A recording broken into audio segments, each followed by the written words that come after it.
Hey there, CJ Math students, and welcome to Homework 1.9, Number Fluency Number 1. This is a preview because it's the first time we're doing it. I'm going to do the entire front side, and you will do the back side. The back side is almost basically the same as the front side, but with different numbers. So whatever work I show on the front side, make sure you copy it down, make sure you rewind, understand it, and then you're on your own for the back side. So the first thing is, all rational numbers can be expressed as a mixed number, another fraction, a decimal, another decimal, a percent, a picture, and then we can even take half or double it. So here we go. The first thing you're going to do when you have a fraction is you're going to try and change it into a mixed number, like 3 over 2. So how do I do that? I take the denominator in 3 over 2. So here's my numerator, 3 over 2.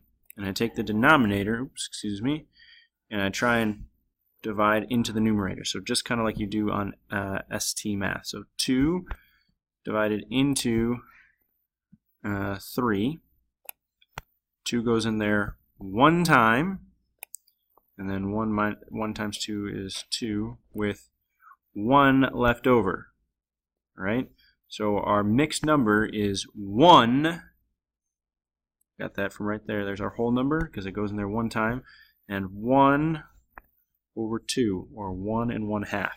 Okay, 3 over 2, 1 1/2. 2 went into 3 one time, one full time, and you had 1 left over. So there's that one, there's where I got that one, and then the denominator always stays the same.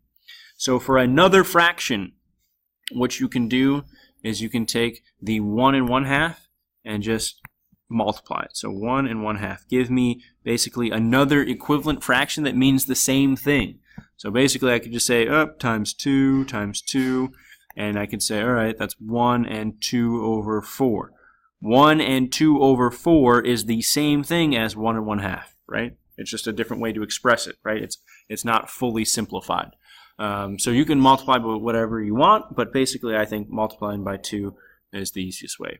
Now as a decimal, what you want to do is take your mixed number, 1 1/2, and you want to say, okay, this is my whole number, 1, decimal, and then the 1/2 part is my decimal. So hopefully you have that memorized as 0.5, right? If you don't, you can divide 2 into 1, and you can say, decimal, decimal, 0. 2 goes into 10 5 times. That's how we get that 0.5. So as a decimal, 1 1/2 is 1.5. All your answers should be going down this answer line. Another decimal is simply add a 0 to it. Simply add a 0. So instead of 1.5, you have 1.50, right? 1.50 is the same thing as 1.5, which is the same thing as 1 2/4, which is the same thing as 1 1/2, which is the same thing as 3 over 2. These are all equivalent, but just different ways to write it. So for a percent, you'll take the 1.50, and you'll swoop that decimal 2 times to the right, and your percent is 150%. 150% is the same thing as if I said 1.5, or 1 2/4, or 3 over 2. All the same thing. For pictures, think about it. You want one whole of a picture and then a half of a picture. So one whole of a picture will be filled in, so this entire circle shaded in, right? And then this other picture will be divided into a half, just like ST Math, and only half of it will be shaded in. Okay? Like you can almost envision this being divided into halves, but fully shaded in, that being divided into halves, but you have one whole and one half, right? The take half and double it, all of this column we will do in class. Do in class. So from here to here, these two columns we will do in class. So you do not need to do those sides. Don't cross them off because we'll do them together in class. All right, so let's move down to row B. So row B starts off, they give you the decimal. So what's the easiest thing to do after they give you the decimal? Well, just add another decimal. Remember, it's just add another 0. Add another 0 in this column, right? So this one is just 4.250, right? And this one is the percent. You're going to take 4.25, and you're just going to swoop 2 times to the right. Once, twice. So 4 and 25 hundredths is the same thing as saying 425%. Right? You've shown all the work just like I have. You've drawn those arrows. You've written those words just like I have.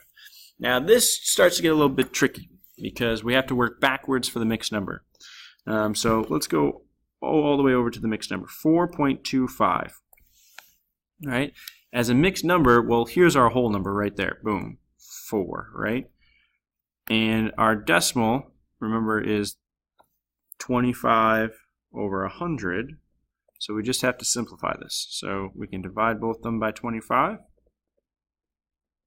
And that gives us 4 and 1/4, right? 25 divided by 25 is 1. 100 divided by 25 is 4.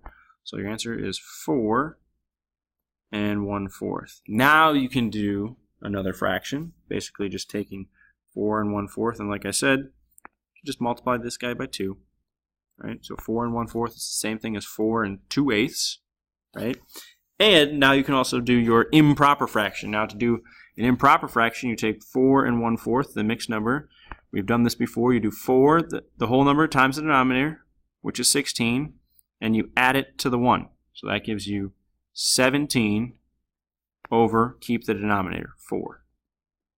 Okay? If you're getting lost at any point, you should rewind and rewatch because you're going to have to do the same thing but with different numbers on the backside. All right? Again, I got to do my picture here. Don't forget your picture. So 4 wholes, right? 1, 2, 3, 4. And they're all divided up into fourths. How am I getting this? Because if I looked at my mixed number, it says 4 wholes and 1/4, right? So divide this one into fourths as well, and then just shade it in. 4 wholes and 1/4. Okay. All right. Lastly, row C, you have 2 and 1/5. So it's the mixed number. You could do the improper fraction first. You could do another mixed number first. It really doesn't matter. Let's just do easily another mixed number. So times 2 times 2. That's 2 and 2/10. So in this one, I'm just asking for another mixed number that's equivalent, but not the same as 2 and 1/5, right? Now this one, I'm asking for the improper fraction that is equivalent to 2 and 1/5, which is, if I take 2 and 1/5, we just did this up here, right? We do 2 times 5, which is 10, and we add it to my numerator, so that is 11 over, keep the denominator, 5. All right, so I've done most of this now. The decimal now. Let's take the mixed number, 2 and 1/5, and ask ourselves, okay, what's this going to be as a decimal? Well, 2 is going to be our whole number, right? 2, and then a decimal. And then 1/5, hopefully if you've memorized your fifths, is just going to be 2.2. If you haven't memorized your fifths, you can do the division. 5 into 1, 5 into 1, and then we say decimal, decimal, 0. Okay, 5 goes into the 10. Goes in there 2 times. That's why it's 2.2. So you can say 2.2. Another decimal, again, you just add a 0. So literally just 2.20. Just add a 0. You could add 2 zeros if you wanted to, and it'd still be equivalent. You could add 1,000 zeros to the end of this. It would still be equivalent, all right? For the percent, you're going to take 2.2, and you're going to, from the decimal, swoop twice. Once, twice. Because I have an empty space, it gets filled in with a 0. So I kind of do an outline of a 0. So that's 220%. Just think about it. If I have more than one hole, my percentage has got to be greater than 100. I have 2 holes here, so my percentage has got to be greater than 200%. And then for my circles, I'm going to have 2 holes, and then divide it into fifths. Now, I'm not very good at fifths, so I'll do my best. There's 1, 2, 3, 4, 5, right? 1, 2, 3, 4, 5. 1, 2, 3, 4, 5. And I just need 1 of these shaded in, right? So there's 2 holes and 1/5. Okay, again, these you can save. The last thing you need to do is actually place values A, B, and C on the line. So value A, if you look, is right here. It's 3/2. And you're like, well, how do I do 3/2? Well, you can look at any other of your rational numbers. You could say, okay, 3 over 2 is 1.5. So I can go down here between 1 and 2. This would be 1.5, right? Or 1 and 1/2, or 3 over 2, right? And B, 4.25. And you're like, well, I'm a little bit uncomfortable with 4.25. Why don't I use 4 and 1/4? So if I go over to 4 and then divide it into fourths, there's 1/4, there's 2/4, there's 3/4, 4/4. So 4 and 1/4, or 4.25, is going to be right there. And finally C, 2 and 1/5. Again, maybe you're uncomfortable with 2 and 1/5. Maybe you want to use 2.2, right?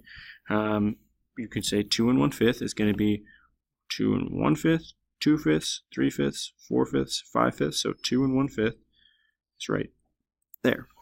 All right. So if you look at the back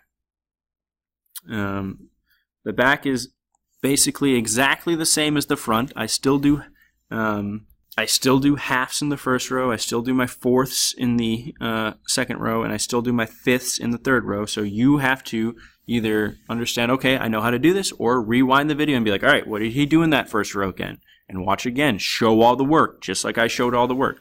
And again, you can go ahead. It's 2 sections, these 2 columns, we do together